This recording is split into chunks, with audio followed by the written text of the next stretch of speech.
Bruno, Lorenz then, intersections between Dataviz, Speculative and Critical Design. Hi, my name is Bruno and I'm CDO in Odd Studio. I'm here to talk about two of my biggest passions, data visualization and critical and speculative design, CSD. This talk is the first step of a research that we started a couple of months ago, trying to better understand how we could use data visualization in critical and speculative design projects. I think that sharing my initial thoughts here at Outlier could help me clarify my next steps in this research or bring more people interested in these topics. I don't think I need to define data visualization in Data Visualization Conference, but maybe speculative and critical design it's not a familiar concept to everyone here in this room. CSD is an approach to design that explores alternative perspectives, possible futures, and social, cultural, and ethical implications of emerging technologies and systems. It was developed by design theorists and practitioners as a response to the traditional focus on commercial and functional aspects of design. It aims to provoke critical thinking, debate, and reflection on the role of design in shaping the future. I studied SCD for my master's degree in Brazil between 2016 and 2018, and I have loved this topic so much since then. When I joined Odd Studio in 2019, I deep dived into data visualization world, and after many projects dealing with Dataviz, I started to reflect on the role of data visualization in SCD projects. Here are some examples of this kind of projects. In One Pixel Wealth by Matt Korostov, one pixel represents $1,000 and the user can scroll horizontally through the visualization to see the scale of wealth in comparison to other aspects of society, such as the median family income, the cost of social programs, or the combined wealth of various population segments.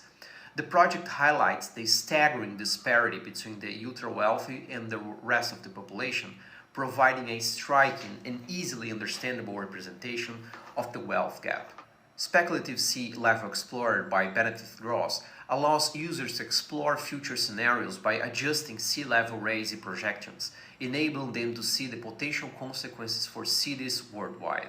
By providing a visually engaging and interactive way to explore the possible effects of climate change on urban environments, the project aims to raise awareness of the issue and encourage critical thinking about the need for climate change adaptation and mitigation strategies. For the Camera of Possible Futures, an Odd Studio project, we asked 70 C-level Brazil leading technology and innovation companies to write down the futures they want to see in Brazil. The answers become text prompts that gave rise to the images of the future in Midjourney. Then we later printed it in Polaroids to be kept and shared by them.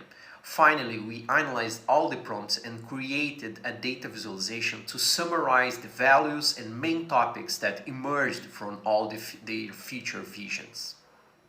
After looking and analyzing a plenty of projects, three topics emerged on the importance of data visualization for SCD projects: challenging assumptions, imagining alternative futures, and encouraging reflection and debate.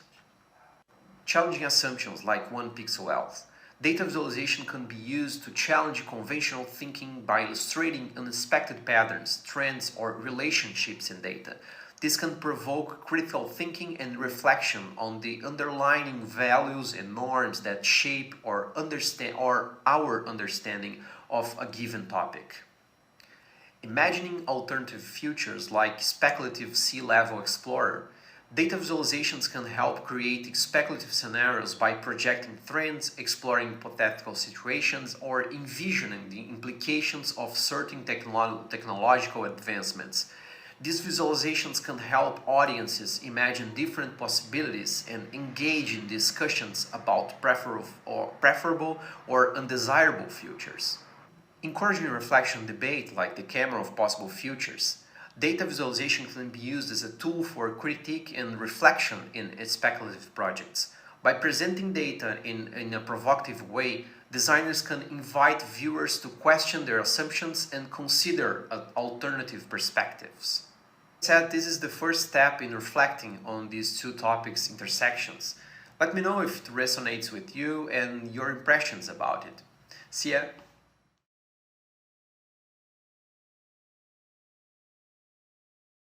Hi, I'm Vivian. Answering your question, that resonates with me a lot because I'm interested in data activism, and I never give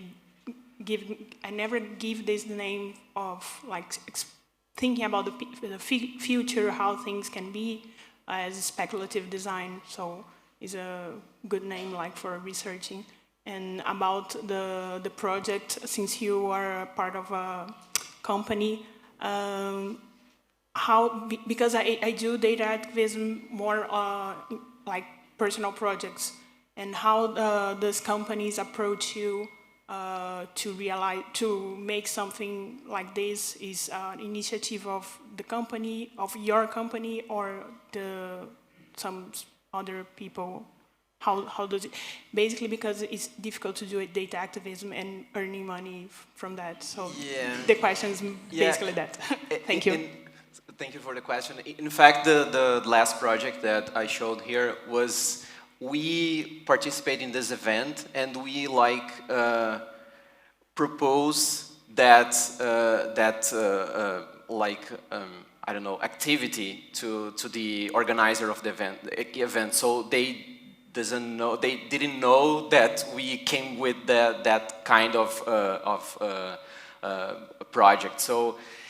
So we've shown by like, surprise, here's a, you know, this kinds of discussion. So it was like, but yeah, and we didn't, like, I don't know if I can classify that project as some of activism, because the speculations or the overall image of what all that as executives thought about the future was much more us as Odd Studio looking at data and finding interesting relationships, or finding, oh, okay, these 50 people that are executives, high-level executives, maybe think in the same way, you know. So this is much more like us looking at data and having that conclusion. So.